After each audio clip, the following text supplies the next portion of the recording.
Hello नमस्कार दोस्तों। मैं रोहित मिश्रा आपके अपने परिवार ट्राई स्टार में स्वागत करता हूं। आशा करता हूं आप सभी लोग बहुत ही अच्छे होंगे और अपनी एक बेहतरीन तैयारी भी कर रहे होंगे। तो आज से हम शुरुआत करने वाले हैं। बात करें यूपी लेखपाल की, तो यूपी लेखपाल का जो अपना मैथ का सिलेबस चल रहा था, मैंने उसमें मोस्टली सारे टॉपिक क्लियर करा दिए। ठीक है, अब उसमें डीआई मैंने नहीं कराया, समांतर चतुर्भुज मैंने नहीं कराया, उसमें आयत वर्ग और ट्रायंगल मैंने आपको कराया है। ठीक है, तो बाकी जो हमारे पास एक दो चैप्टर शेष रह गए, उन चैप्टरों को हम क्या करेंगे, आज से एक नई चीज शुरुआत करने वाले हैं जिसे हम बोलेंगे प्रैक्टिस सेट।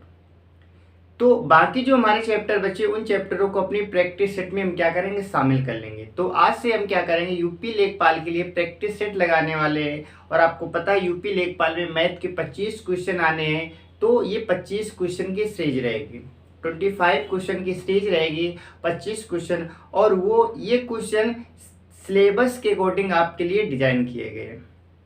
ये क्वेश्चन खुद हमारे द्वारा डिजाइन किए गए सिलेबस के अकॉर्डिंग, जो अपने सिलेबस में दे रखा है। और जैसे जैसे क्वेश्चन आ सकता है वो क्वेश्चन इसमें शामिल करने की कोशिश की है।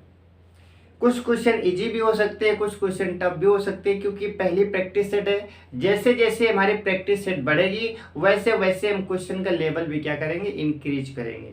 क्योंकि अभी पहली प्रैक्टिस है तो उसमें लेवल मीडियम, ना तो हमारा सिंपल रहेगा और ना ही ज़्यादा टफ रहेगा, ये मीडियम रहेगा। तो पहली प्रैक्टिस सेट है, जैसे जैसे हमारी प्रैक्टिस सेट बढ़ेगी वैसे वैसे हम अपने लेवल को क्या करेंगे, इंक्रीज करेंगे। क्या करेंगे, लेवल को इंक्रीज करेंगे। ठीक है, तो चलिए शुरुआत करते हैं। हम शुरुआत करेंगे यूपी लेखपाल की प्रैक्टिस। जैसा कि आपको पता है हिंदी की प्रैक्टिस आपकी शुरू हो चुकी है, तो आज से हम इसमें मैथ की प्रैक्टिस भी करने वाले हैं। तो आपको पता है हमारे चैप्टर में डीआई दे रखा है, तो डीआई से कम से 2 से 3 क्वेश्चन बनते ही बनते हैं। ठीक है, तो हम क्या करेंगे, डीआई को भी शामिल करेंगे। हर एक सेट में हमारा एक डीआई का क्वेश्चन जरूर होगा। डीआई का क्वेश्चन बहुत ही आसान होता है। डीआई में आपसे क्या पूछा जाएगा, आपसे दो चीजें आपको याद होनी चाहिए, परसेंटेज और आपको क्या याद होना चाहिए, कोण। परसेंटेज कोण से क्वेश्चन बनते हैं। तो आज परसेंटेज का लिया है, कभी कोण का लेंगे, कभी परसेंटेज का लेंगे, पाई चार्ट भी लेंगे। ठीक है, लाइन ग्राफ भी लेंगे, सारी चीजें क्लियर हो जाएंगी। हर एक प्रैक्टिस सेट में इसमें क्या होगा, एक एक करके हम शामिल करेंगे। तो आज का पहला क्वेश्चन है, ये यहाँ पर काफी लैंग्वेज लिखी होती है, तो इस लैंग्वेज को शॉर्ट में मैंने लिखने की कोशिश की है। इसके कहने का मतलब एक कोई परिवार है जिसकी कुल आय कितनी, 33,650। एक फैमिली है, एक परिवार है जिसकी इनकम क्या है, तो आप कहेंगे 33,650 रुपए उसकी क्या इनकम है। ये किसकी है, महीने की है, किसकी है, पर मंथ की है। ठीक है, पर मंथ हो सकता है, पर ईयर हो सकता है, लेकिन जो क्वेश्चन में लिखा था पर मंथ लिखा था। अब आपसे पूछा गया कि मनोरंजन और भोजन, मनोरंजन का मतलब क्या, एंटरटेनमेंट, और भोजन का मतलब फूड। आपको बताना है कि मनोरंजन और भोजन में इसने कुल कितना व्यय किया। ये आपका एक दे रखा है, सर्किल दे रखा है। सर्किल में बताया गया है कि चाइल्ड एजुकेशन, बच्चे की पढ़ाई के लिए 23% रुपये इनका खर्च होता है। भोजन में 25% खर्च करते हैं। इंटरटेनमेंट यानी मनोरंजन में 9% खर्च करते हैं। हाउस रेंट यानी जो घर का किराया आता है उसका 18% देते हैं। 13% अपने मेडिकल में देते हैं और 12% एक फंड में जमा करते हैं। ठीक है, यानी कि 100% को इन्होंने अपने 100% जो इनकम होती है कुछ इस प्रकार से डिवाइड कर रखा है। पहला क्वेश्चन कि भोजन और इसमें मनोरंजन पर इसने कुल कितना खर्च किया, यानी कि भोजन और मनोरंजन में मिलाकर के कितना खर्च कर रहे हैं। तो आप कहेंगे कुल मिला के उनकी आय कितनी है, तो आय कितनी है, तो आप कहेंगे 33,650 रुपये हर ही महीने कमाते हैं। इस 33,650 रुपये में आपको बताना है मनोरंजन और भोजन में कितना खर्च हुआ। तो बताइए, भोजन की बात करें, मनोरंजन की बात करें, तो ये 25% दे रखा है, ये 9% दे रखा है। तो आप कहेंगे इन दोनों को जोड़िए, तो 25 9 क्या होता है, 25 और 5 30 4 34। तो आप कहेंगे कुल मिलाकर के 34% इन दोनों में ये क्या करते हैं, खर्च करते हैं। तो इसका आपका क्या करना है, इसका निकाल देना है 34%। क्या निकालना है, 34%। परसेंट हटाएंगे, बटे क्या आ जाएगा, 100 आ जाएगा। आप 0 से 0 काट देंगे, 0 से आप क्या करेंगे, 0 काट देंगे। इसके बाद में अब इसमें 2 का भी भाग देते हैं, 2 पंचे 10 करेंगे, 17 दूनी 34 हो जाएगा। 5 से इसे काट देंगे तो 5 6 का 30, 3 बचेगा, फिर से 36 हो जाएगा, 5 7 35, 1 बचेगा, 5 3 15। 17 का मल्टीप्लाई करेंगे, 17 तो एक क्या हो रहा है, हासिल 5 हो जाएगा, 17 सत्ते 119, 119 में 5 जोड़ेंगे तो 124, कैरी हमारे पास क्या होगा 12 आ जाएगा, और 17 छक्का 102, 102 में 12 जोड़ेंगे तो क्या आ जाएगा, 102 में 12 जोड़ेंगे तो 114 हो जाएगा। क्या हो जाएगा, तो आप कहेंगे 114 हो जाएगा। तो आपका फाइनली आंसर क्या आएगा, 11,441 आपका क्या आएगा, आंसर आ जाएगा। यानी कि 11,441 रुपए क्या करते हैं, ये मनोरंजन और भोजन में मिला करके खर्च करते हैं। उम्मीद है ये चीजें आपको क्लियर हो गई होंगी। ठीक है, तो ये था हमारा पहला क्वेश्चन। अब इसी में दूसरा पार्ट, यानी कि आप में इसमें क्या होगा कि एक आपको पाई चार्ट या लाइन ग्राफ देगा, वहां से संबंधित उससे संबंधित 2 या 3 क्वेश्चन आपसे पूछ सकता है। दूसरा हमारे पास क्या है, पहला उम्मीद है समझ आया, और दूसरा क्या है, हाउस रेंट पर, घर के किराए पर उसने कितना रुपए खर्च किया, तो कमा रहा है कितना 33,650 रुपए। इसमें घर पर कितना खर्च करे, आप कहेंगे 18%, तो इसका निकाल देना है आपको 18%। 0 से आप 0 काट देंगे, 2 से काटेंगे 5 बार, 2 से काटेंगे 9 बार, 5 से काटेंगे तो 5 कितना आएगा, 5 चौका 30, 3 बचेगा 5 7 35 हो जाएगा, और 1 बचेगा 5 3 15 हो जाएगा। 9 का मल्टीप्लाई करेंगे, 9 3 27, कैरी 2, 9 7 63, 63 2 65, कैरी 6, 9 6 का 54, 6 61, 54 6 कितना 50, ठीक, 54 और 6 कितना 60, कितना हो जाएगा 60 हो जाएगा। तो आपका आंसर क्या आएगा, आपका आंसर आ जाएगा 6,057 रुपये। कितना आएगा, 6,057 रुपये, इसका क्या होगा, राइट आंसर हो जाएगा। तो ये आज का हमारा पहला क्वेश्चन था, और बहुत ही आसान मैंने पहला क्वेश्चन लिया था, लेकिन ये आसान है, ये हमारा एग्जाम में पूछा गया है। ठीक है, बात करें आरपीएफ एसआई की, बात करें 2019 का क्वेश्चन है, 2019 में ये क्वेश्चन पूछा गया था। ठीक है, तो आसान भी है, और ये हमारे एग्जाम में पूछा भी गया, तो आपके एग्जाम में भी ऐसा क्वेश्चन आ सकता है। ठीक है, चलिए अब हम बात कर लेते हैं क्वेश्चन नंबर 2 की, बात कर लेते हैं। क्वेश्चन नंबर 2 में लिखा है, यानी कि 2 क्वेश्चन तो हमारे हो गए, क्वेश्चन नंबर 3, टोटल हमें 25 क्वेश्चन करने हैं। क्वेश्चन नंबर 3 की बात करें, लिखा है जब 3 के घाते 7 को, जब 3 के घाते 10 को 7 से विभाजित किया जाए, 7 से विभाजित किया जाता है, तो शेष फल बताइए। तो शेष बताइए, आपको बताना है शेष क्या होगा। यानी कि जब 3 के घात 10 को 7 से आप भाग देंगे तो आपका शेष क्या आएगा। तो देखिए 3 के घात 10 में भाग किसका देना है, 7 का भाग देना है। तो ये मैंने पूरा टॉपिक आपको बहुत अच्छे से एक्सप्लेन किया है। इसमें क्या करेंगे, इसे कुछ इस प्रकार से बनाइए, इसे 2 तरीके से, एक तो 3 गुणा 3 गुणा 3 10 सवाल लिखेंगे, बहुत बड़ा सवाल हो जाएगा, 7 का भाग देंगे। तो आपको करना क्या है, कुछ ऐसा करो कि वो संख्या 7 के पास आ जाए। तो आप कहेंगे इसे हम ऐसे भी तो लिख सकते हैं, कैसे, 3 के घाते 2 के घाते 5, तो बताइए 2 पंचे 10 हो जाएगा, आप कहेंगे बिल्कुल हो जाएगा। नीचे क्या लिखेंगे, 7 लिखेंगे। इसके बाद में 3 के घाते 2 का मतलब होता है 9, 9 के घात 5, नीचे क्या 7, 7 का भाग देंगे कितने में, 9 में, तो कितनी बार जाएगा, 7 एकम 7, 2 बचेगा, यानी कि 2 की घात क्या हो जाएगी, 5 हो जाएगी, 2 की घात क्या हो जाएगी, 5 हो जाएगी। और इसके बाद में बट्टे क्या आएगा, आप कहेंगे 7, 2 की घात 5 का मतलब क्या होता है, 2 दूनी 4 दूनी 8 दूनी 16 दूनी 32, क्या हो जाएगा 32, 32 बटे 7, आप भाग देंगे 7 का, 7 चौको 28, आप कहेंगे शेष क्या बचेगा, आपका आंसर आ जाएगा 4, क्या आ जाएगा 4। और ये जितने भी क्वेश्चन कराए किसी ना किसी एग्जाम में पूछे गए, ठीक है, इंपॉर्टेंट क्वेश्चन है। तो ये क्वेश्चन आपको समझना है, तो इसका आंसर क्या आ जाएगा, तो आप कहेंगे इसका आंसर 4 आ जाएगा। कितना आ जाएगा, 4 आ जाएगा। ठीक है, चलिए बात करेंगे क्वेश्चन नंबर 4 की। 4 में दे रखा है, यदि 3x² प्लस का ax प्लस का 4, यदि क्वेश्चन नंबर 4, यदि 3x² प्लस का ax प्लस का 4 x माइनस 5 से क्या है, के द्वारा पूर्णतया विभाज्य, तो a का मान बताइए, पूर्णतया विभाज्य है तो a का मान बताइए।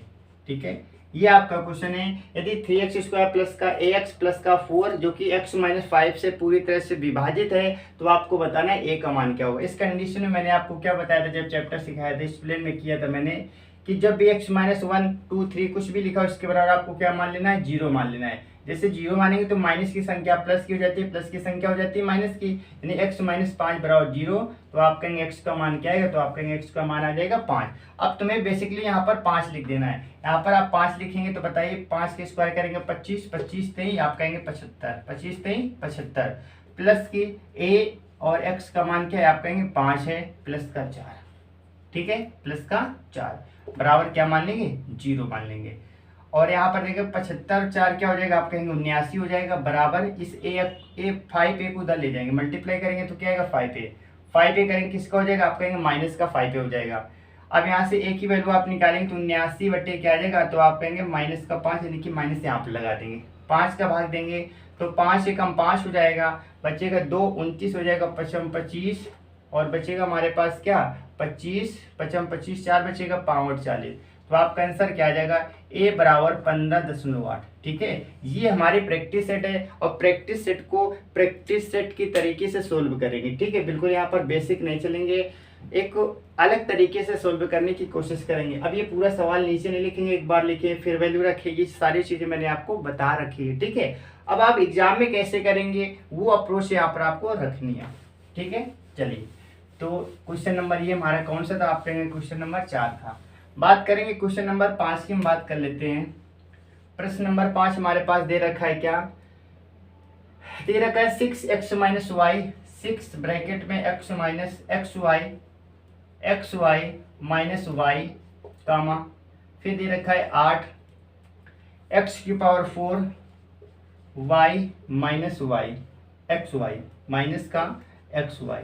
तो आपसे पूछा गया है का एलसीएम बताना है, का एलसीएम आपको बताना है, इसका लासा बताना है। क्या बताना है आपको, लासा बताना है। यानी कि हमारे सिलेबस में जितने भी टॉपिक दे रखे हैं, मैंने हर एक टॉपिक से 1-2 क्वेश्चन उठाने का प्रयास किया है। आप अच्छे से जानते हैं, पहले नंबरों का एलसीएम निकालेंगे। बताइए 8 और 6 का लासा क्या आएगा, आप कहेंगे 24 आ जाएगा। क्या आ जाएगा, 24 आ जाएगा। ठीक है, इसमें मल्टीप्लाई कराना चाहिए तो आप मल्टीप्लाई करा सकते हैं, या फिर यहाँ से y कॉमन कर लें। y से कॉमन करेंगे तो अंदर क्या बचेगा, x माइनस का 1 बचेगा। बताइए y को बाहर करेंगे तो क्या बचेगा, आप कहेंगे x माइनस का 1 बचेगा। ऐसे यहाँ पर 8 लिखा है, इन दोनों से कॉमन क्या होगा, तो आप कहेंगे x y कॉमन कर लीजिए। x y जैसे कॉमन करेंगे तो बचेगा x क्यूब माइनस का 1 बचेगा, यही तो बचेगा। ठीक है, अच्छा इसके बाद में अब आप क्या करेंगे, अब यहाँ पर आप इसे खोल देंगे तो क्या लिखेंगे 6y ब्रैकेट में x माइनस 1, यहाँ पर क्या करेंगे 8xy आप ऐसे लिख दीजिए। लिखा है a cube minus B cube, आप अच्छे से जानते हैं एक क्वेश्चन में a माइनस बी, दूसरे क्वेश्चन में a square plus B square plus का a बी, तो क्या आ जाएगा x आ जाएगा। एलसीएम क्या होता है, जो सब में मिलता है उसको लिखना, जो नहीं मिलता उसको भी लिखना। एचसीएफ में क्या होता है, जो कॉमन होता है। बताइए 6 और 8 का एलसीएम निकालेंगे तो क्या होगा 24। एक ऐसी संख्या है जिसमें दोनों का भाग चला जाए, एलसीएम कहलाता है। तो 24 में 6 का भी चला जाएगा, 8 का भी चला जाएगा, यानी कि 24 तो आएगा ही आएगा। x माइनस 1 यहाँ पर भी लिखा है, x माइनस 1 यहाँ पर भी लिखा है। ठीक है, साथ ही साथ y लिखा है, y लिखा है, यानी कि y तो आएगा, और जो नहीं आएगा उसको भी इसमें लाना होता है। तो आप कहेंगे एक्स वाई आ जाएगा, यानी कि टोटल क्या आ जाएगा, आप कहेंगे 24 एक्स वाई। जो मैच हो रहा है y मैच हो रहा है तो y तो लिखेंगे, जो मैच नहीं हो रहा है उसको भी लिखते हैं इसमें। तो 24 एक्स वाई हमारे पास आएगा, और 24 एक्स वाई के साथ साथ आप कहेंगे x माइनस 1 यहाँ पर भी लिखा है, x माइनस 1 यहाँ पर भी लिखा है, तो आप कहेंगे x माइनस 1 भी आ जाएगा। और जो नहीं मैच हो रहा है उसको भी लिखा करते हैं, तो यहाँ पर क्या लिखेंगे एक्स स्क्वायर प्लस का 1 प्लस का x, यही आपका क्या होगा, राइट आंसर हो जाएगा। इसे आप आगे और भी बढ़ा सकते हैं, आप लिख सकते हैं 24 एक्स वाई, और इसे आप पुनः क्या लिख देंगे x cube minus 1, x cube minus 1। क्यों, क्योंकि ये हमारे पास सूत्र ही तो लिखा हुआ है, तो आपका आंसर ये आ जाएगा एक्स क्यूब माइनस का 1। ठीक है, आशा है ये क्वेश्चन आपको समझ आ गया होगा। तो ये क्वेश्चन नंबर हमारा कौन सा था, आप कहेंगे क्वेश्चन नंबर 5। ठीक है, तो ये क्वेश्चन नंबर 5 था। अब बात करेंगे क्वेश्चन नंबर 6 की, बात कर लेते हैं। 34/9 85/18, 34/9 85/18, 85/18 68/45, 45 का एचसीएफ निकालना है आपको, मासा बताना है, हाईएस्ट कॉमन फैक्टर बताना है। ठीक है, एचसीएफ क्या होता है, एक ऐसी संख्या जो दोनों में मैच हो रही होती है, एचसीएफ कहलाती है। यानी वह बड़ी से बड़ी संख्या जो क्या करे सबको काट दे, एचसीएफ कहलाती है। और जब बटे में संख्या हो तो याद रखेंगे एचसीएफ निकालते तो ऊपर का एचसीएफ नीचे का एलसीएम, और यहाँ पर एलसीएम निकालना होता है तो ऊपर का एलसीएम नीचे का एचसीएफ निकालते हैं। ये चीज आपको पता होगी। तो ऊपर का आप निकालेंगे मासा, नीचे का क्या निकालेंगे लासा। मासा क्या होती है कि ऐसी बड़ी संख्या जो सबको काट दे। बताइए ऐसी सबसे बड़ी संख्या कौन सी होगी जो सबको काट दे, तो आप कहेंगे 17। देखिए 17 दूनी 34, 17 पुर 85, 17 चौक 68। ऊपर का मासा और नीचे का लासा। नीचे का लासा आप निकालेंगे तो लासा क्या होती है कि वह छोटी सी छोटी संख्या जो सबसे कट जाए। तो बताइए 45, 18, 9 का आप लासा निकालेंगे तो क्या 90 आ जाए। क्या आ जाएगा 90। यही हमारा क्या होगा आंसर होगा। तो ऊपर मैंने निकाला क्या मासा और नीचे क्या निकाला लासा। इस पॉइंट को आपको याद रखना है। मासा कहेगा तो ऊपर का मासा, लासा बोलता तो ऊपर का लासा नीचे का मासा। मासा क्या होता है वह बड़ी से बड़ी संख्या जो सबको काट जाए। 17 सबको काटेगी। लासा वह छोटी से छोटी संख्या जो सबसे कट जाए। 9 का भाग चला जाएगा, 18 का भाग चला जाएगा और 45 का भी भाग चला जाएगा। ठीक है, तो ये हमारा आंसर क्या आएगा, तो आप कहेंगे 17/90 इसका क्या होगा राइट आंसर हो जाएगा। ठीक है, चलिए इसके बाद में बात करें क्वेश्चन नंबर 6 की। 6 में लिखा है किसी स्कूल में लड़कों और लड़कियों की संख्या का अनुपात। किसी स्कूल में लड़कों और लड़कियों की संख्या का अनुपात। लड़कियों की संख्या का अनुपात 3:2 है। 3:2 है। ठीक है, यदि 20% लड़के और 25% लड़कियों, यदि 20% लड़के 20% लड़के व 25% लड़कियां 25% लड़कियां छात्रवृत्ति प्राप्त होती है, छात्रवृत्ति प्राप्त करती हैं, तो आपको बताना है कितने प्रतिशत छात्रों को छात्रवृत्ति नहीं मिलती है। तो कितने प्रतिशत छात्रों को छात्रवृत्ति नहीं मिलती, छात्रवृत्ति नहीं मिलती। ठीक है, ये आपसे क्वेश्चन पूछा गया है। तो देखिए क्वेश्चन कैसे करेंगे। एक स्कूल में लड़के भी हैं लड़कियां भी, इनका अनुपात दे रखा है। इतने लड़कों या इतने लड़कियों को स्कॉलर मिलती है और आपको बताना है कितने स्टूडेंट को स्कॉलर नहीं मिलती है। ठीक है, तो बताइए यहाँ पर बात करें, हमारे पास बॉयज भी दे रखे हैं और गर्ल्स भी दे रखी है। इनका रेशियो कितना है 3:2 का है। ठीक है, तो आपको करना क्या है, पॉइंटों से बचने के लिए हम इसमें 0 भी तो लगा सकते हैं। बताइए 0 से 0 काटेंगे आप कहेंगे कोई दिक्कत नहीं होगी। यानी कि कुल मिलाकर के यहाँ पर छात्र कितने हो जाएंगे, आप कहेंगे 50 छात्र हो जाएंगे। ठीक है, अब मैंने 3 और 2 को क्या मान लिया, 30 और 20 यानी कि 30 लड़के 20 लड़कियां मान लिया, कोई दिक्कत नहीं होगी। 20% लड़कों को छात्रवृत्ति मिलती है, 20% को मिलती है, तो आप कहेंगे इसका 20% निकालेंगे तो क्या आ जाएगा, आप कहेंगे 6 आ जाएगा। कितना आ जाएगा, 6 आ जाएगा। इसका आप निकालेंगे 25%, क्या निकालेंगे 25 चौको 100 4 5 20, तो आप कहेंगे इसका क्या आ जाएगा 5 आ जाएगा।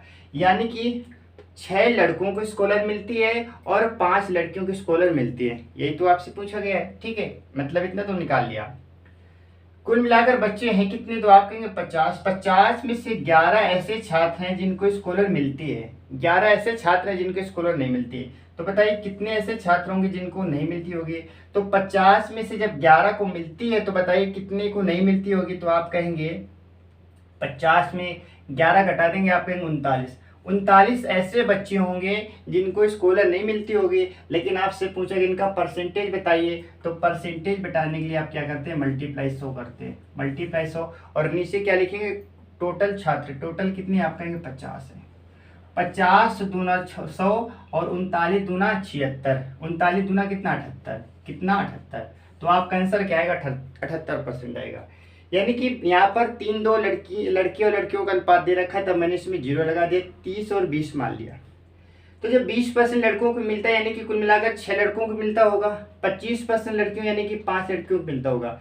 50 में से 11 ऐसे छात्र हैं जिनकी स्कॉलर मिलती है, तो बताइए कितने बच्चों को नहीं मिलती होगी। आपके 39 को कितने में से 50 में से परसेंटेज लाने के लिए 100 का मल्टीप्लाई कर देते हैं, तो आपका आंसर क्या आएगा? आपका आंसर आ जाएगा 78%। क्या आ जाएगा? तो आप कहेंगे आपका आंसर 78% क्या होगा? 78, 78% विल बी द आंसर। ठीक है, चलिए बात करेंगे नेक्स्ट क्वेश्चन नंबर हम बात करें 7 की। 7 नंबर में क्या दे रखा है? 7 में दे रखा है एक वस्तु की कीमत 25% घट जाती है। एक वस्तु की कीमत 25% घट जाती है। कीमत 25% घट जाती है। 25% घट जाती है। मूल कीमत को बनाए रखने के लिए, मूल कीमत को बनाए रखने के लिए,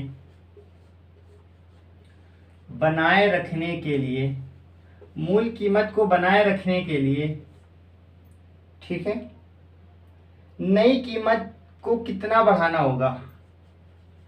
नई कीमत को कितना बढ़ाना होगा?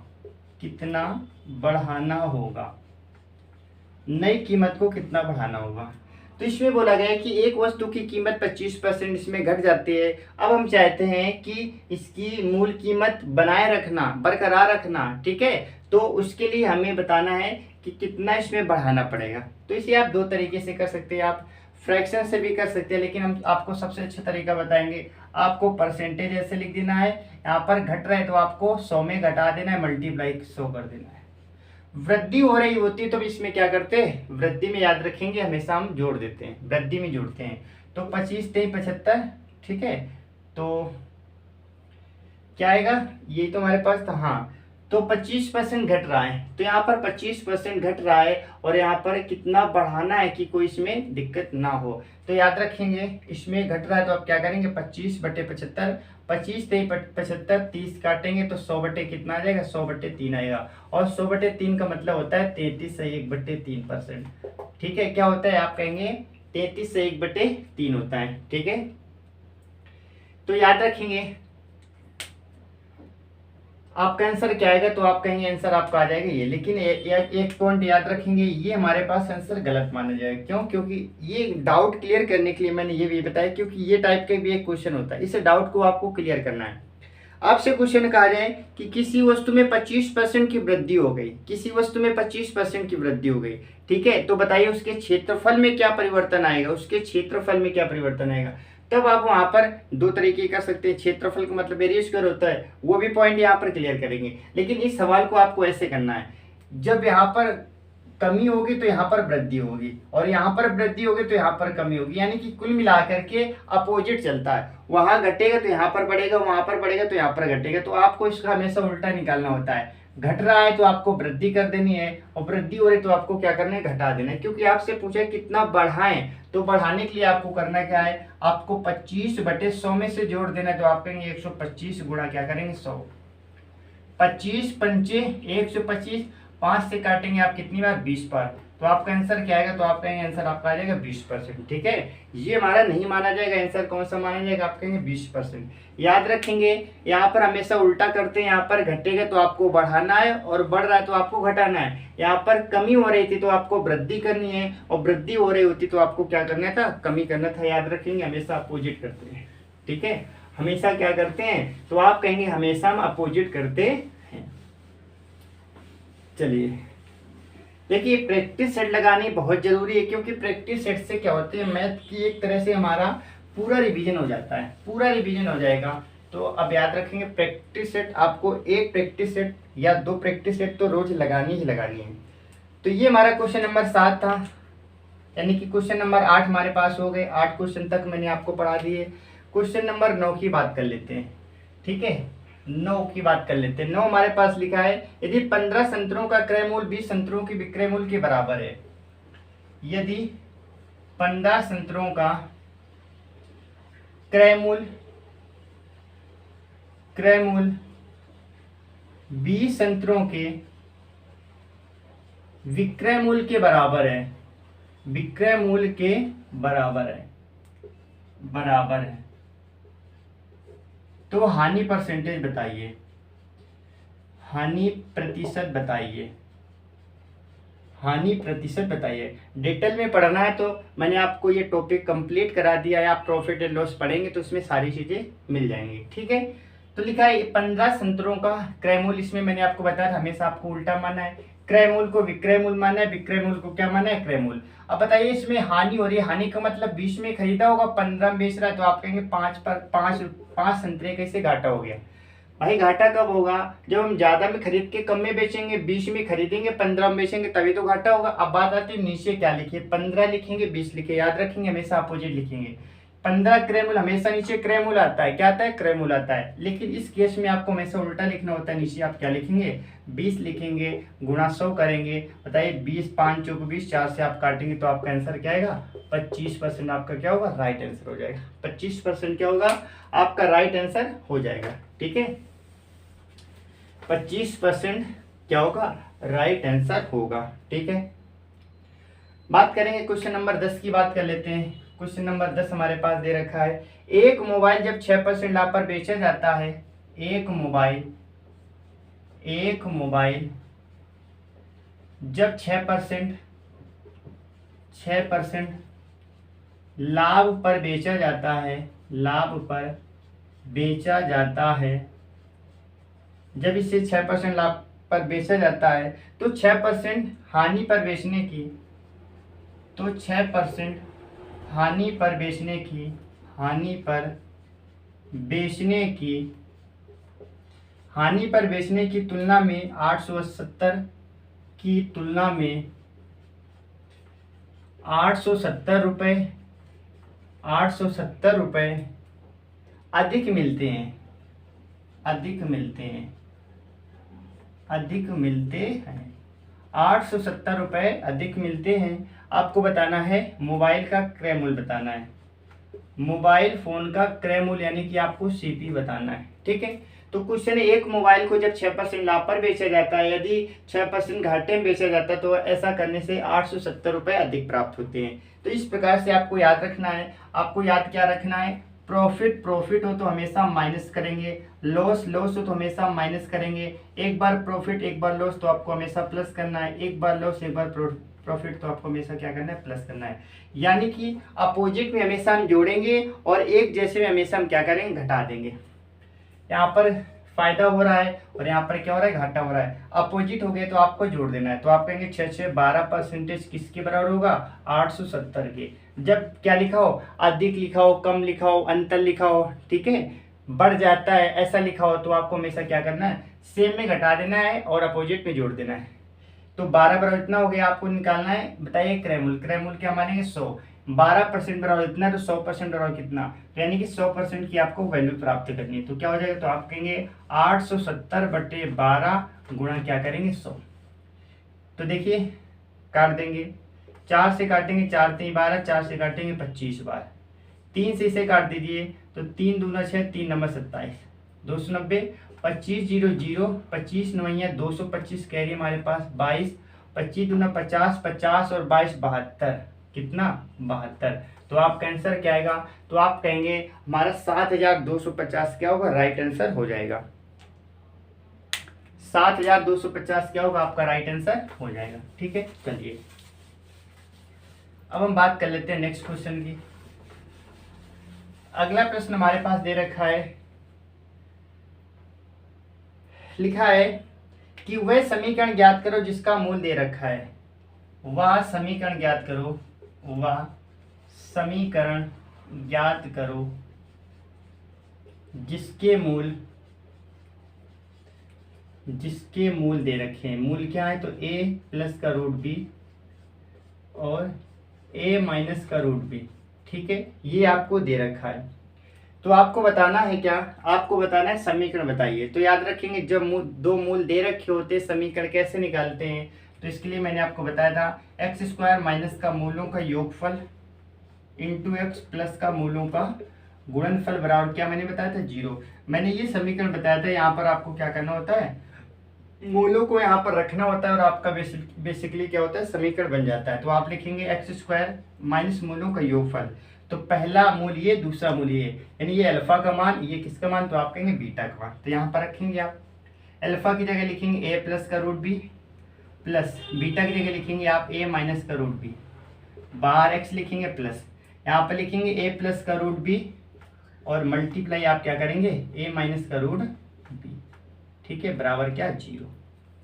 आप लिखेंगे एक्स स्क्वायर माइनस बी से आप बी काटेंगे तो ए और ए क्या हो जाएगा 2a हो जाएगा, साथ में क्या एक्स, तो हो जाएगा 2ax माइनस प्लस, यहाँ पर लिखा है ए प्लस बी ए माइनस बी, क्या होता है ए स्क्वायर माइनस का बी स्क्वायर, ए का स्क्वायर करेंगे तो बना जाएगा ए स्क्वायर माइनस बी स्क्वायर की बात करें, रूट का स्क्वायर करेंगे तो बाहर क्या निकलेगा, आप कहेंगे बी निकलेगा, क्या निकलेगा बी निकलेगा, ठीक है, क्या निकल आएगा तो आप कहेंगे बी निकल आएगा, ठीक है। तो ये किस में आएगा, मल्टीप्लाई में, तो क्या बन जाएगा, तो आप कहेंगे बराबर कितना 0, तो आप कहेंगे आपका आंसर आ जाएगा एक्स स्क्वायर माइनस का 2x प्लस का ए स्क्वायर बी, ये आपका क्या होगा राइट आंसर हो जाएगा, ठीक है, ये क्या होगा आपका राइट आंसर हो जाएगा। तो इन दोनों को मल्टीप्लाई करेंगे तो क्या आएगा, तो आप कहेंगे ए स्क्वायर माइनस बी स्क्वायर होता है, ए प्लस बी माइनस बी लिखा है तो ए स्क्वायर माइनस बी स्क्वायर, तो यहाँ पर ए के स्क्वायर आ जाएगा और माइनस बी का स्क्वायर आएगा बच्चों, यहाँ पर बी माइनस का बी आएगा, ठीक है, माइनस का बी आएगा, इस पॉइंट को आपको याद रखना है, माइनस का बी हो जाएगा बराबर क्या 0, और यही आपका क्या होगा राइट आंसर हो जाएगा, ठीक है। चलिए अब ये चीज़ आपको याद होगी तो आप आसानी से कर पाते, अदरवाइज आप इस क्वेश्चन को नहीं कर सकते थे। अब हम बात करेंगे अपने अगले प्रश्न की। अगला प्रश्न हमारे पास दे रखा है, यदि अल्फा और बीटा बहुपद है, यदि अल्फा बीटा ये दो बहुपद है, अल्फा और बीटा दो बहुपद है, x square minus 5x plus 6, x square minus का 5x प्लस का 6 के 0 है, 0 के बराबर है, 0 के बराबर है, तो आपको बताना है alpha square plus beta square whole upon alpha minus 2 और यहाँ पर प्लस बीटा माइनस 2, इसकी वैल्यू आपको फाइंड करनी है, ठीक है, इसका मान आपको बताना है। यदि दो हमारे पास बहुपद अल्फा और बीटा जिसका समीकरण दे रखा है एक्स स्क्वायर माइनस का 5x प्लस का 6 बराबर 0 के बराबर है, तो आपको बताना है alpha square plus beta square whole upon alpha के पावर माइनस का 2 प्लस बीटा के पावर माइनस 2 की वैल्यू आपको प्राप्त करनी है, ठीक है। यहाँ पर ये माइनस दे रखा है तो पहले इसी को हम सोल्व कर लेते हैं, तो लिखेंगे alpha square plus beta square, आप ऐसे लिखेंगे, इसे आप लिखेंगे 1 अपान अल्फा स्क्वायर प्लस 1 अपान बीटा स्क्वायर, याद रखेंगे ऊपर नीचे ले जाने पर जो घातें प्लस की होती है माइनस की हो जाती है, माइनस की होती है तो प्लस की हो जाती हैं, ठीक है। तो आप यहाँ पर लिखेंगे अल्फा स्क्वायर प्लस का बीटा स्क्वायर, नीचे क्या लिखेंगे आप क्रॉस मल्टीप्लाई करेंगे, तो क्रॉस मल्टीप्लाई करने पर क्या बनेगा अल्फा स्क्वायर प्लस का बीटा स्क्वायर, नीचे क्या बनेगा alpha square into beta square, ये आपस में कट जाएगा, ये आपस में कटेगा और ये ऊपर चला जाएगा, तो आप कहेंगे अल्फा बीटा का स्क्वायर, आप ऐसे लिख सकते हैं। बताइए क्या ये चीज़ आपको समझ आ गई, आप कहेंगे बिल्कुल, यानी कि कुल मिलाकर के आप अल्फा बीटा का मान निकाल लीजिए और आपका आंसर आ जाएगा। तो आप जानते हैं कि अल्फा इंटू बीटा का मान क्या होता है, आप कहेंगे c/a होता है, क्या होता है c/a, c की वैल्यू बात करेंगे यहाँ पर कितनी है 6 है, और a की वैल्यू जब कुछ नहीं होती तो क्या होती है 1 होती है, अल्फा इंटू बीटा की वैल्यू। अब इसे यहाँ पर पुट अप कर दीजिए, तो अल्फा बीटा की वैल्यू क्या है, आप कहेंगे 6 के स्क्वायर करेंगे तो आपका आंसर क्या आ जाएगा 36 आ जाएगा, क्या आ जाएगा 36 आ जाएगा, ठीक है।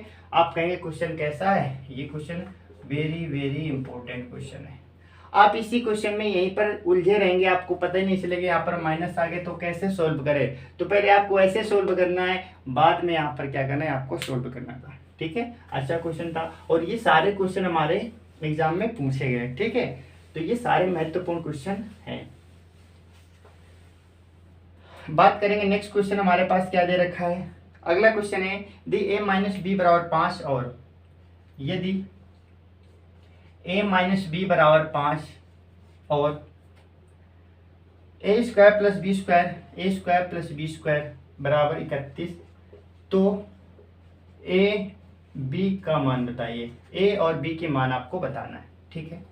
तो देखिए यहाँ पर a square plus B square दे रखा है, आप क्या करें दोनों पक्षों के स्क्वायर कर दें, दोनों पक्षों के स्क्वायर, तो बनेगा a स्क्वायर प्लस का बी स्क्वायर माइनस का 2ab बराबर 5 के स्क्वायर क्या होता है 25 होता है। बताइए इसकी वैल्यू आपको पता है 31, यहाँ पर आप लिखेंगे 31 माइनस का 2ab बराबर 25, ये 31 उधर चला जाएगा तो माइनस का हो जाएगा, तो हो जाएगा माइनस का 2ab बराबर 31 में से आप क्या करेंगे, 31 में से 25 घटाएंगे तो माइनस का 6 आएगा। तो माइनस से माइनस काटेंगे, 2 से आप काटेंगे तो 23 है, तो ए बी की वैल्यू क्या आ जाएगी, आप कहेंगे ए बी की वैल्यू आ जाएगी कितनी, 3। और आपसे यहाँ पर पूछा गया था ए बी का मान बताइए, ए बी का मान बताइए, अलग अलग नहीं बताना था, ए इंटू बी का मान बताना था। तो आपका आंसर क्या आएगा, तो आप कहेंगे आपका आंसर आ जाएगा 3। क्या आ जाएगा, 3 आपका राइट आंसर हो जाएगा। चलिए बात करेंगे नेक्स्ट क्वेश्चन की। लिखा है के 2k+1 के कामा 2k+1 2k+5 2k+5 2k+9 ठीक है, का माध्य 30 है, का समांतर माध्य कितना दे रखा है, तो आप कहेंगे माध्य 30 है, समांतर माध्य 30 दे रखा है। तो के का मान बताइए, तो के का मान बताइए, के का मान बताइए, यानी कि के 2k+1 2k+5 2k+9 का समांतर माध्य 30 दे रखा है। तो आपसे पूछा गया है के का मान बताइए। समांतर माध्य जानते हैं क्या होता है, पदों का योग बटे पदों की संख्या, पदों का योग बटे पदों की संख्या। तो आप कहेंगे सबका योग कीजिए, इन सबका योग करेंगे, ठीक है। तो क्या करेंगे, सबको जोड़िए, इन सबको आपको जोड़ना है, ठीक है। तो जोड़ेंगे आप, तो के यहाँ पर लिखा है 2k लिखा है, तो आप कहेंगे 2 1 3 3 2 5 5 2 7, आप कहेंगे 7 के प्लस का 1 और 5 6 6 9 कितना 15, तो आप कहेंगे 15 बट्टे क्या होता है पदों की संख्या, यानी कि ये हमारा क्या होता है माध्य बराबर क्या होता है, आप कहेंगे माध्य बराबर होता है पदों का योग बटे पदों की संख्या। तो सबको जोड़ दिया मैंने, बटे पदों की संख्या 1 2 3 4, कितने पद है 4, और ये किसके बराबर, आप कहेंगे 30, क्योंकि माध्य कितना दे रखा है 30 दे रखा है, ठीक है। 4 का आप मल्टीप्लाई कीजिए तो बनेगा 7 के प्लस का 15 बराबर 4 3 12 120 हो जाएगा। 120 में से आप 15 कटा दीजिए, आप कहेंगे 7 के बराबर कितना 105। के का मान निकालना है, 7 से काटेंगे 15 7 105, तो बताइए के का मान क्या आएगा, तो आप कहेंगे के का मान 15 आ जाएगा। कितना आ जाएगा, के का मान 15 आपका आ जाएगा, ठीक है। चलिए बात करेंगे अगले प्रश्न की, हम बात कर लेते हैं। हमारे पास संख्याएं दे रखी हैं, संख्याएं 5 17 68 17, 5 17 68 17, 32 45 64 37, 32 45 64 37, ठीक है। 93 45 78, 93 45 78, 32 35 45, 32 35 45, ठीक है। की माध्यिका बतानी है, की माध्यिका बतानी है, ठीक है। इसकी बतानी माध्यिका, आप अच्छे से जानते हैं माध्यिका को इंग्लिश में क्या बोलते हैं, मीडियन। माध्यिका दो प्रकार की होती है, सम माध्यिका अलग होती है, विषम अलग होती है। विषम में क्या करते हैं, जितने पद होते हैं आधे पद इधर हटाते हैं आधे पद इधर हटाते हैं, जो बीच में आता है वही हमारा क्या होता है माध्यिका कहलाता है। सम में क्या होता है, आधे इधर से हटाएंगे आधे इधर से हटाएंगे, लेकिन बीच की दो संख्या बचती है, उन दोनों को जोड़कर 2 का भाग देना, ये क्या कहलाता है, माध्यिका कहलाता है। तो माध्यिका दो प्रकार से हम ऐसे निकालते हैं। अब इसमें और माध्यिका में याद रखेंगे, सबसे पहले आप आरोही क्रम में लिखेंगे। किसमें क्रम में, तो आप कहेंगे सबसे पहले क्वेश्चन को तो आरोही क्रम लिखते हैं। मैंने इस टॉपिक को बहुत अच्छे से एक्सप्लेन किया है। सबसे पहले माध्यिका निकालने के लिए आपको करना होता है आरोही क्रम में। इसके बाद में आधी संख्या इधर से हटाएंगे आधी संख्या इधर से। विषम होगा तो 20 की संख्या आएगी, और सम होगा तो आप कहेंगे बीच में 2 संख्याएं बचेंगे, दोनों को जोड़कर 2 का भाग देते हैं। पहले आप आरोही क्रम लिखिए। तो आरोही क्रम में पहले सबसे छोटी संख्या क्या है, तो आप कहेंगे 5 है। 5 के बाद आप क्या कहेंगे, आप 5 के बाद बताएंगे 17। 17 कितनी बार है, आप कहेंगे 2 बार है। 17 के बाद आप क्या बताएंगे, 17 के बाद आप बताएंगे कितना 32, ठीक है। 5 मैंने लिखा, 17 लिख दिया, 17 लिख दिया। अब आप कहेंगे 32 है हमारे पास, तो 32 को भी हम लिख देते हैं। 32 कितनी बार है, 2 बार, तो आप लिखेंगे 32। 32 के बाद में फिर क्या है, तो आप कहेंगे 35, तो यहाँ पर लिख दिया 35। 35 के बाद आप कहेंगे 37, तो यहाँ पर लिखेंगे 37। 37 के बाद में अब बताना है 37 के बाद में क्या होगा, आप कहेंगे 45, 1 2 3 बार, तो आप लिखेंगे 45 को 3 बार। 45 को आप कितनी बार लिखेंगे, 3 बार। 45 के बाद में आप बताएंगे छोटी संख्या क्या होगी, तो आप कहेंगे 64, ठीक है, 64 आ जाएगी। 64 के बाद में 68 आ जाएगी, 64, 68। इसके बाद में आप बताएंगे 78 और लास्ट में 93, 78 लास्ट में 93। संख्याएं गिन लेते हैं, 1 2 3 4 5 6 7 8 9 10 11 12 13 14। 1 2 3 4 5 6 7 8 9 10 11 12 13 14, बिल्कुल सही है। अब ये संख्या सम हो गई, चूंकि 14 नंबर है तो 7 आप क्या करेंगे, आधे 10 से हटाएंगे, आधे 10 से हटाएंगे, 20 की 2 संख्या बचेंगे। तो 14 को हम क्या करेंगे, 6 10 संख्या हटा देते हैं, 1 2 3 4 5 6। तो आप कहेंगे 6 संख्या यहाँ से हटा दीजिए और लास्ट से भी 6 संख्या आप हटा दीजिए। इसको मिला करके आप 6 संख्या यहाँ से हटा दीजिए। अब इसके बाद में 20 की जो 2 संख्याएं बचती हैं, इन दोनों को जोड़कर आपको 2 का भाग देना है।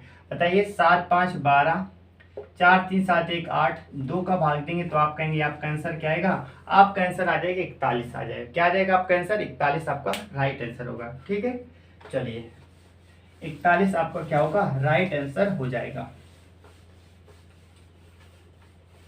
इसके बाद में हम बात करेंगे नेक्स्ट क्वेश्चन की। तो अगला प्रश्न हमारे पास दे रखा है 25 45 58 87।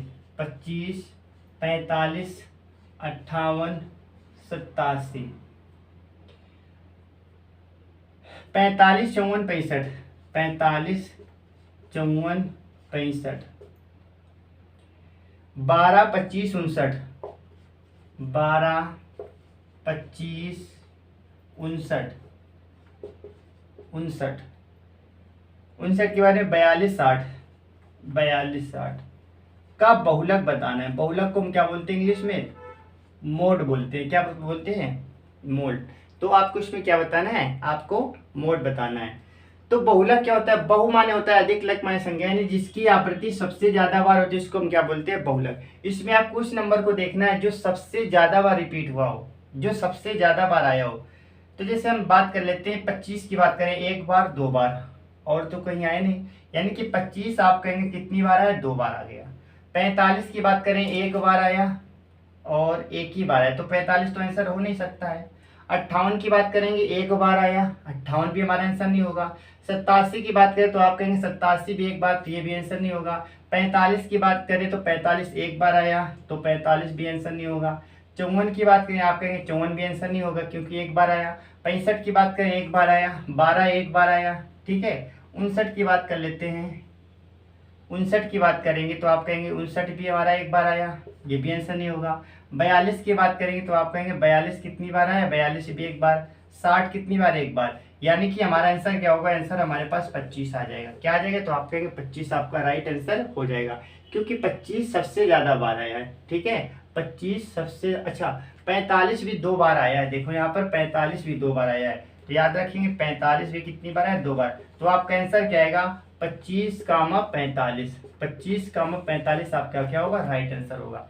क्योंकि 25 भी 2 बार आया, 45 भी कितनी बार आया, तो आप कहेंगे 2 बार आया, तो आपका आंसर 25 के साथ साथ 42 45 भी होगा। ठीक है, 45 भी होगा, क्योंकि ये दोनों संख्याएं 2 बार आई हैं, दोनों संख्याएं 2 बार आई, इस चीज को आपको याद रखना है। बात करेंगे नेक्स्ट क्वेश्चन की। एक डाटा सेट का प्रसरण दे रखा है, यानी वेरिएंस दे रखा है 121। एक डाटा का प्रसरण यानी कि वेरिएंस दे रखा है, कितना, 121 दे रखा है। तो आपसे पूछा गया मानक विचलन, तो मानक विचलन बताइए, मानक विचलन बताइए। आप अच्छे से जानते हैं मानक विचलन होता क्या है। मानक विचलन बराबर क्या होता है, तो आप जो बोलेंगे मानक विचलन बराबर होता है रूट वेरिएंस। क्या होता है, रूट वेरिएंस होता है। ठीक है, वेरिएंस 121 दे रखा है, रूट करेंगे तो बाहर संख्या क्या है, प्लस माइनस 11 क्या आ जाएगी, तो आप कहेंगे प्लस माइनस 11, इसका क्या होगा, राइट आंसर। इसमें आपको इस सूत्र याद होना चाहिए, मानक विचलन का क्या होता है, आप कहेंगे रूट वेरिएंस होता है। क्या होता है, रूट वेरिएंस होता है। बात करेंगे अगले क्वेश्चन की। अगला क्वेश्चन हमारे पास है 9 5 9 3 4, 9 5 9 3 4, 7 8 4 8, 7 8 4 8, 9 5 9, 9 5 9 का बताना है आपको परिसर बताना है। परिसर क्या होता है, इंग्लिश में बोलते हैं इसको रेंज बोलते हैं। क्या बोलते हैं, रेंज। आपको रेंज बतानी। परिसर क्या होता है, परिसर बोलते हैं, या इसको क्या बोल देते हैं, हाँ परिसर बोलते हैं या रेंज बोल देते हैं, ठीक है। या परास भी इसे कह देते हैं, इसे कभी कभी परास भी लिखा होता है। तो परिसर, परास, रेंज सब एक ही चीज होती है। परिसर परास होता क्या है, सबसे बड़ी संख्या माइनस सबसे छोटी संख्या रेंज कहलाती है। रेंज क्या होती है, रेंज का मतलब ग्रेटेस्ट माइनस स्मॉलेस्ट नंबर, सबसे बड़ी संख्या सबसे छोटी संख्या। इसमें आपको देखनी है, सबसे बड़ी संख्या आप कहेंगे 9 है, सबसे बड़ी संख्या 9 माइनस सबसे छोटी संख्या बताइए, तो सबसे छोटी संख्या क्या है, 3 है। आप घटा देंगे तो आपका आंसर क्या आएगा, राइट आंसर आपका कितना हो जाएगा, तो आप कहेंगे आपका आंसर 6 आ जाएगा। कितना आ जाएगा, 6 आपका राइट आंसर हो जाएगा। तो परास क्या होता है, बड़ी संख्या में से छोटी, सबसे बड़ी संख्या माइनस सबसे छोटी संख्या, परास कहलाती है। बात करेंगे, एक बंटन का माध्य 24 है। एक बंटन का माध्य 24 है।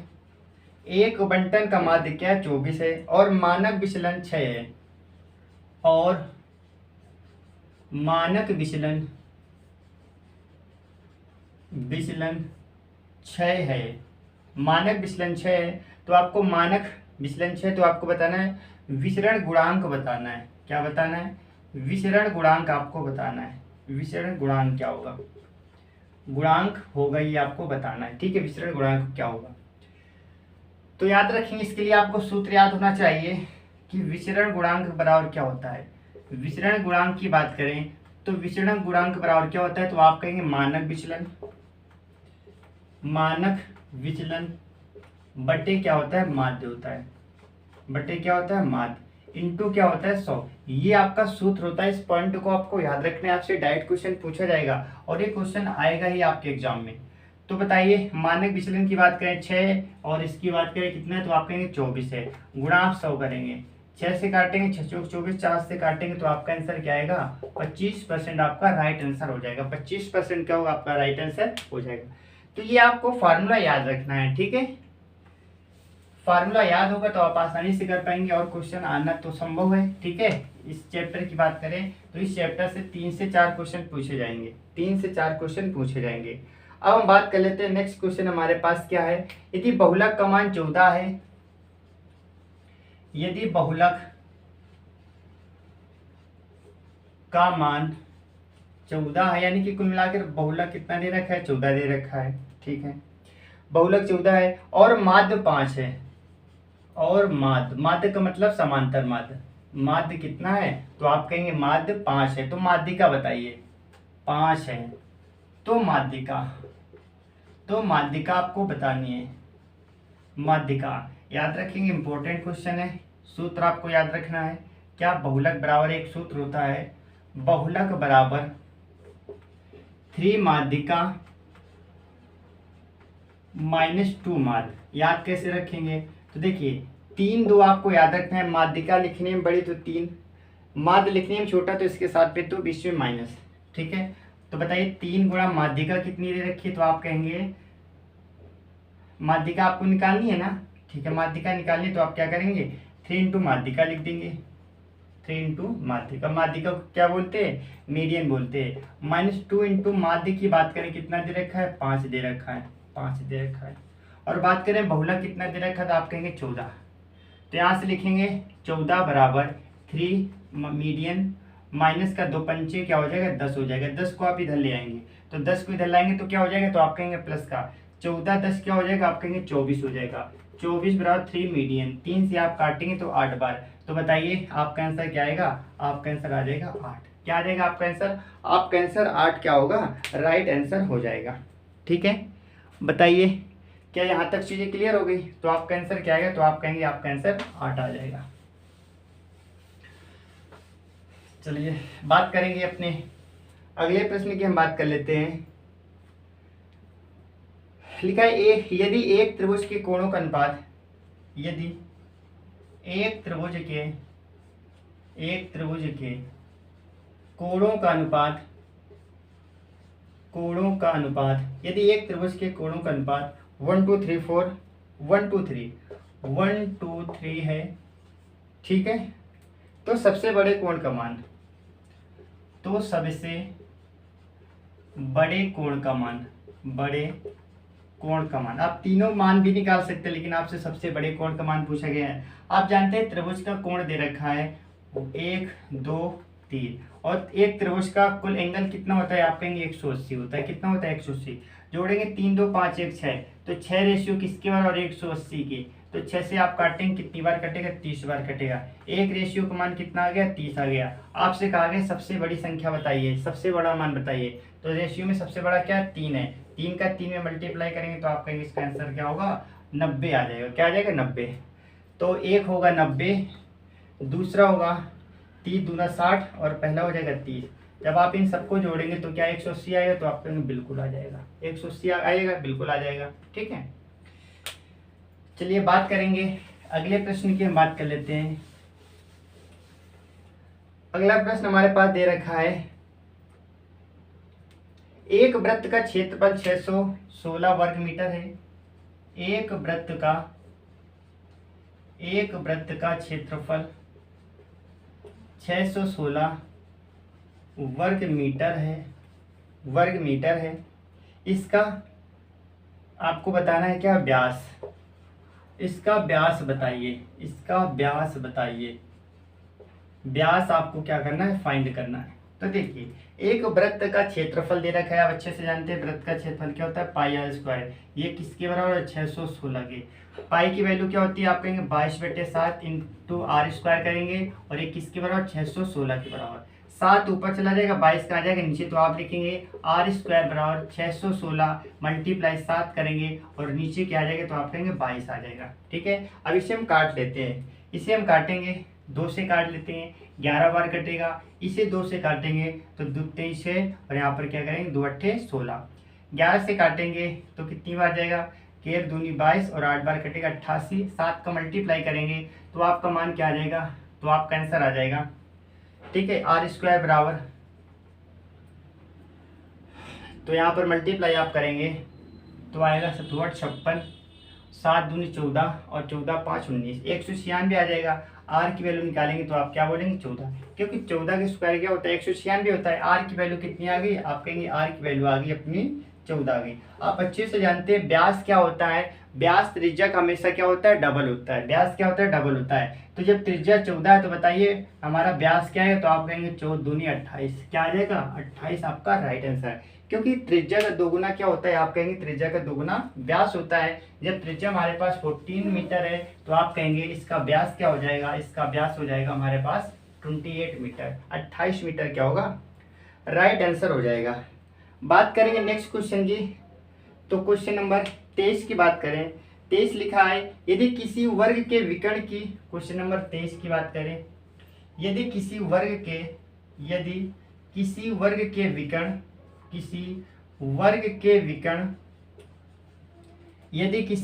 के विकर्ण की लंबाई 13√2 है, की लंबाई 13√2 मीटर है, 13√2 मीटर है या यूनिट है, तो आपको बताना है इसका क्षेत्रफल, आपको बताना है इसका क्षेत्रफल बताना है। तो आपको इसका एरिया बताना है, इसका क्षेत्रफल बताना है, इसका क्षेत्रफल क्या होगा। कोई एक वर्ग है जिसका विकर्ण दे रखा है कितना, 13√2 दे रखा है, 13√2 दे रखा है। आपसे पूछा इसका एरिया क्या होगा, क्षेत्रफल क्या होगा। आप अच्छे से जानते हैं वर्ग का विकर्ण क्या होता है, a√2 होता है। ये किसके बराबर, आप कहेंगे 13√2 के बराबर है। इस √2 से आप √2 काटेंगे, a की वैल्यू कितनी आ जाएगी, 13। a की वैल्यू जब 13 आ जाएगी, आपसे क्वेश्चन पूछा गया कि इसका क्षेत्रफल बताइए, और आप अच्छे से जानते हैं वर्ग का क्षेत्रफल क्या होता है, स्क्वायर का एरिया क्या होता है, तो आप कहेंगे इसका होता है भुजा स्क्वायर। तो आप क्या करेंगे, भुजा स्क्वायर यानी कि 13 के स्क्वायर करेंगे, 13 के स्क्वायर क्या होता है 169, आप क्या होगा, राइट आंसर हो जाएगा। 169 इज द राइट आंसर। ठीक है, 169 विल बी, ठीक है, तो इसमें याद रखेंगे। फिर से एक बार समझेंगे, बात करेंगे कि वर्ग की बात करें, स्क्वायर क्या होता है, जिसके सभी भुजाएं क्या होती है, बराबर होती है। इसके प्रत्येक कोण 90 डिग्री का होता है। वर्ग का परिमाप क्या होता है, 4a होता है, यानी पेरीमीटर की बात करें। एरिया की बात करें क्या होता है, आप कहेंगे भुजा के स्क्वायर होता है। बात करें विकर्ण क्या होता है, डायगोनल क्या होता है, आप कहेंगे a√2। डायगोनल दे रखा था 13√2, तो यहाँ पर लिखेंगे 2 बराबर क्या 13√2, √2 से √2 काट देंगे, ए की वैल्यू 13 आ गई। आपसे क्वेश्चन पूछा कि इसका क्षेत्रफल बताइए, एरिया बताइए। एरिया क्या होता है भुजा के स्क्वायर, तो आप 13 के स्क्वायर करेंगे तो आपका आंसर क्या होगा 169 आपका राइट आंसर हो जाएगा। ठीक है 169 आपका क्या होगा राइट आंसर हो जाएगा। अब क्वेश्चन नंबर 24 की बात करते हैं, क्वेश्चन नंबर 24 की बात करेंगे। क्वेश्चन नंबर 24 में लिखा है एक आयत, ठीक है एक आयत जिसकी लंबाई एक आयत जिसकी लंबाई 9 सेंटीमीटर व चौड़ाई 5 सेंटीमीटर है, तो इसका विकर्ण यानी कि डायगोनल बताना है, इसका विकर्ण बताना है। आप अच्छे से जानते हैं आयत को इंग्लिश में क्या बोलते हैं रेक्टेंगल बोलते हैं। इसका डायगोनल क्या होता है, इसका डायगोनल होता है, डायगोनल की बात करें एल स्क्वायर प्लस का बी स्क्वायर किसके अंदर रूट के अंदर। बात करेंगे लंबाई कितनी, आप कहेंगे 9 और 9 का स्क्वायर क्या होता है 81, प्लस बात करेंगे बेस हमारे पास क्या दे रखा है चौड़ाई हमारे पास 5, 5 के स्क्वायर क्या होता है 25। आप दोनों को जोड़ेंगे तो क्या आएगा 5 1 6 और 8 2 10, 106 आपका क्या होगा राइट आंसर हो जाएगा। 106 आपका क्या होगा राइट आंसर हो जाएगा। तो 106 will be your right answer. चलिए इसके बाद में अब बात करेंगे इस प्रैक्टिस सेट का अपना लास्ट क्वेश्चन देखेंगे। प्रैक्टिस सेट का अपना अंतिम क्वेश्चन है एक अष्टभुज में कितने विकर्ण होते हैं। अंतिम क्वेश्चन 25 नंबर, एक अष्टभुज में